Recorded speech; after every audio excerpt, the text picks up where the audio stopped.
آج قومی اسمبلی میں لیڈر آف دی اپوزیشن جناب عمر ایوب خان صاحب، جناب اسد قیصر صاحب اور ان کے ساتھ شریک وفد تشریف لائے ہیں اور ہم نے ان کو خوش آمدید کہا ہے۔ پہلے بھی تشریف لاتے رہے ہیں اور یہ ایک خیر سگالی کا ان کا تشریف لانا تھا۔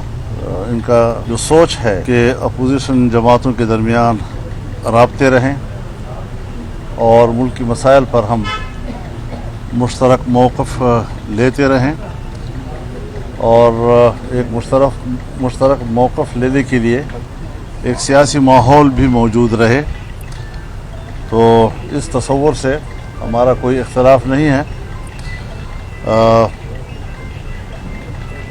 ہم چاہتے ہیں کہ سیاسی ماحول میں رابطے بڑھتے چلے جائیں، تعلقات کی بہتری کی طرف جانا یہ ہمارا مقصود بھی ہے۔ تلخیوں کو دور کرنا، اس کی بھی آج کے اس ماحول میں ضرورت ہے اور ہم اس جذبے کو خوش آمدید کہیں گے۔ باقی ملک کے معاملات ہیں، اس میں کوئی شک نہیں ہے کہ آئین پاکستان اس کی کوئی حیثیت نہیں رہی ہے اور پارلیمنٹ کی اہمیت ختم ہو چکی ہے۔ جمہوریت اپنا مقدمہ ہار رہا ہے اور دہشت گردی کے خلاف آپریشن گزشتہ 10-15 سالوں سے چل رہا ہے، لیکن مرض بڑھتا گیا جوں دوا کا۔ اس میں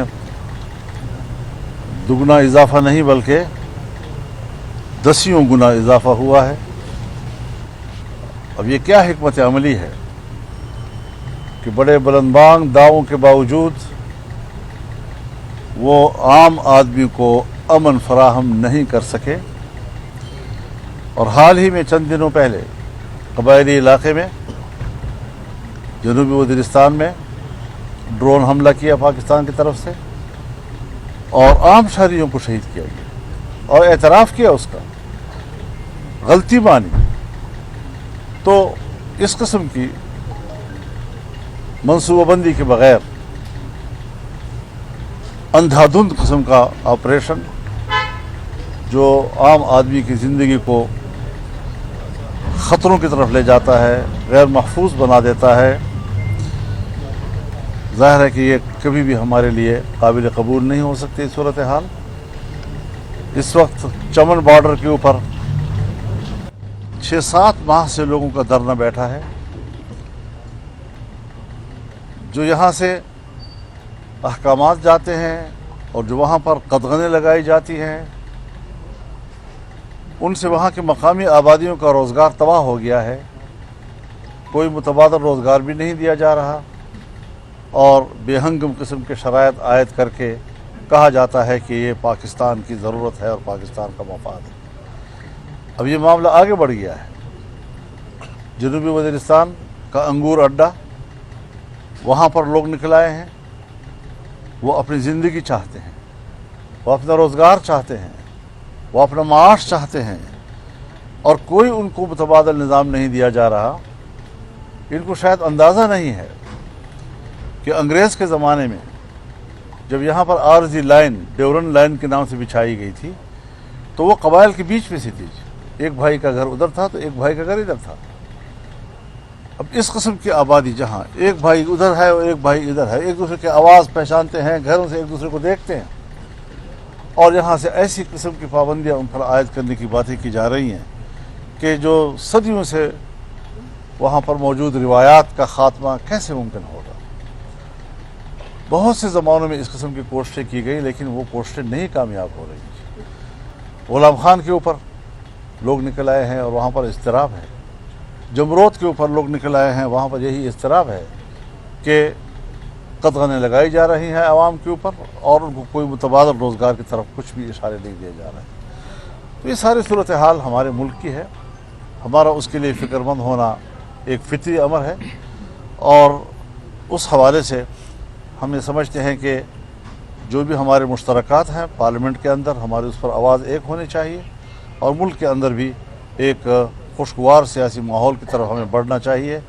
ज़ाहिर है हम अगर इख्तलाफ नहीं ख़त्म कर सकते तो इख्तलाफात को नरम कर सकते हैं, रवैयों को नरम कर सकते हैं। कुछ तरजीहात ऐसी होती हैं कि उन तरजीहात के लिए कुछ दूसरी तरजीहातों को मुअत्तल करना पड़ता है। तो इस हवाले से एक बेहतरी की तरफ जाने का एक सफ़र है और इसी हवाले से हमारे इंतहाई मोहतरम मेहमानान गिरामी तशरीफ़ लाए हैं, जिनको मैं खुश आमदीद कहता हूँ।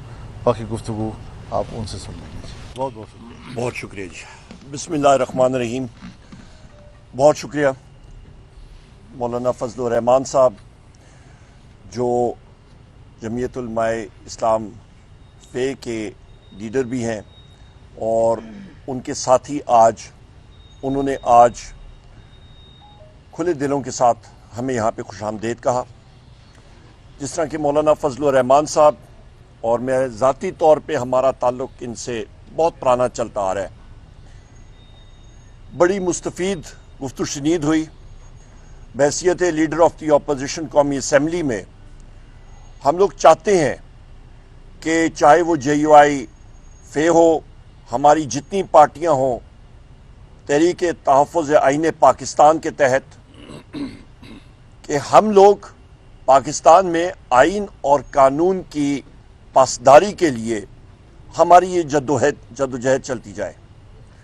और यही मेरे कायद जनाब वज़ीर-ए-आज़म इमरान खान साहब की भी ख्वाहिश है, हमारे तहरीक कायद जनाब अचकज़ई साहब की भी यही ख्वाहिश है और हर एक मुहिब्बे वतन पाकिस्तानी की भी यही ख्वाहिश है।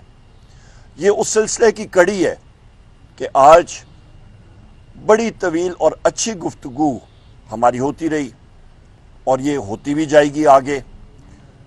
JUI फे का अपना एक सिलसिला, एक जलसों का सिलसिला चल रहा है। तहरीक तहफ़्फ़ुज़ आईन पाकिस्तान का भी एक सिलसिला हमारा अनाउंस भी किया है और उसको हम लोग इंशाअल्लाह अमली जामा पहना के वो जलसे भी पूरे पाकिस्तान में होंगे, जिसका शेड्यूल हमने जारी किया। कन्वेंशंस भी पूरे पाकिस्तान में होंगे। अहम बात यह है कि आज पाकिस्तान में आइन नामी कोई चीज़ है ही नहीं। आज आप देखें कि पाकिस्तान तहरीक इंसाफ के दफ्तर में आज प्रेस कॉन्फ्रेंस भी हुई।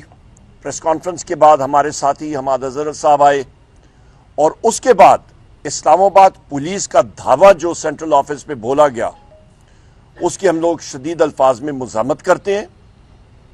इस्लामाबाद पुलिस बजाय इसके कि रऊफ हसन साहब के हमला आवरों का ताक़ुब करें, जियो फेंसिंग करें, वो इनोसेंट यानी कि बग़ैर किसी कसूर वाले शख्स के पीछे, बेकसूर शख्स के पीछे लगे हुए हैं, इसकी हम लोग मुज़ामत करते हैं। इसके साथ साथ ये भी मैं कहता चलूँ कि चमन पे जहाँ पे धरना हो रहा है, वहाँ पे उन लोगों के जायज़ मुतालबात हैं और जिस तरह कि मौलाना फजलुर रहमान साहब ने भी कहा, फ्लोर ऑफ द हाउस पे मैंने अपनी तकरीर में कहा, मेरे साथी मेरे भाई असद कैसर साहब ने बात की, उन जायज़ मुतालबात के ऊपर हुकूमत को ज़रूर नज़रसानी करनी चाहिए। बजाय इसके कि पासपोर्ट वहाँ पर इस्तेमाल करें, वो CNIC में हर वो सिक्योरिटी फीचर मौजूद है, उसके ऊपर उनको इजाज़त होनी चाहिए। वहाँ पे मारंग बलोच साहिबा हैं, उनकी प्रेस कॉन्फ्रेंस होनी थी क्वेटा में, उनको नहीं करने दी। असिस्टेंट कमिश्नर ने प्रेस कॉन्फ्रेंस की जगह को सील कर दिया, प्रेस क्लब को सील कर दिया। क्यों? वहाँ पे इजहार राय की इजाज़त होनी चाहिए। यही हुस्न जमहूरियत होता है और इन इक़दामात से कोई मुल्क मजबूत नहीं होता, कमज़ोर होता है, जड़ें कमज़ोर होती हैं, अदम इस्तेकाम होता है और इस चीज़ की हम लोग शदीद मुज़ामत करते हैं। यहाँ पे पाकिस्तान में जमहूरियत फलेगी फूलेगी, सरमायाकारी आएगी, सरमायाकारी आएगी जहाँ पे आपका आइन और कानून की बालादस्ती होगी, वहाँ पे इन्वेस्टमेंट बेहतर होगी, नौकरी के मौके होंगे। इस मौजूदा सूरत हाल में न सरमायाकारी हो रही है کیونکہ دنیا جو ہے ان کو معلوم ہے کہ اس وقت پاکستان میں عدل و انصاف کی کوئی وہ چیز کرن نظر نہیں آ رہی. یہ ایک بدترین مارشل لاء کے دور سے بھی بدترین اس وقت یہ غیر جمہوری جو حکومتیں اس وقت بیٹھی ہوئی ہیں ہمارے اوپر، وہ یہ کام کر رہی ہیں، اور اس چیز کی ہم لوگ شدید الفاظ میں مذمت کرتے ہیں.